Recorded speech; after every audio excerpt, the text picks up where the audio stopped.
Жалби до меѓународните организации, но и до странските амбасади во земјава, најавуваат пациентите и здруженијата на хронично болни, откако останаа извисени од државата и не добија приоритет за вакцинација.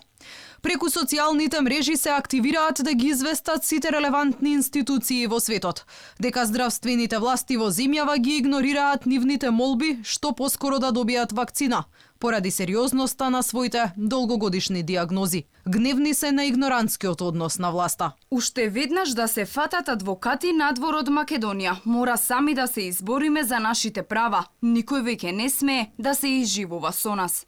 Во секоја нормална држава ретките болести се приоритет. Држава која не се грижи за најранливите категории на граѓани не смее да се нарекува држава. Тие имаат одговорност и обврска кон болните и ризичните групи. И сметам дека ова е грешка што мора да се исправи. Неодамна и од Сдруженијето Живот со предизвици алармираа дека хроничните болни и пациентите со ретки болести мора да имаат предност за вакцина, како што тоа е пример во други земји во светот.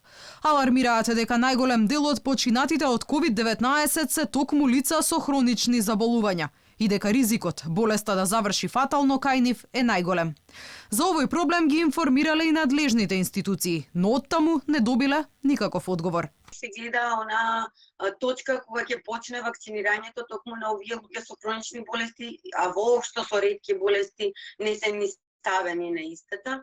Ние испративме писма и до Комисијата за ретки болести, зборувавме нели со премиерот кога беше денот на ретки болести во февруари. Дефинитивно сите здруженија кажаа дека е многу важно ретките болести да се стават на листата на приоритети, како тоа што се прави и во другите држави. Министерот за здравство Венко Филипче и натаму не отстапува од својот став дека пациентите со хронични заболувања се многубројни и отиќе треба да си го чекаат редот за вакцинација согласно нивната возрастна група.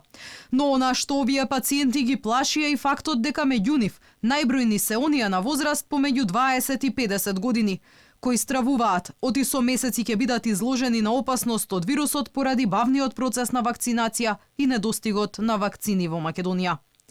Во моментов на вакциналните пунктови и во спортскиот центар Борис Трајковски се имунизираат повозрастните граѓани на над 73 годишна возраст.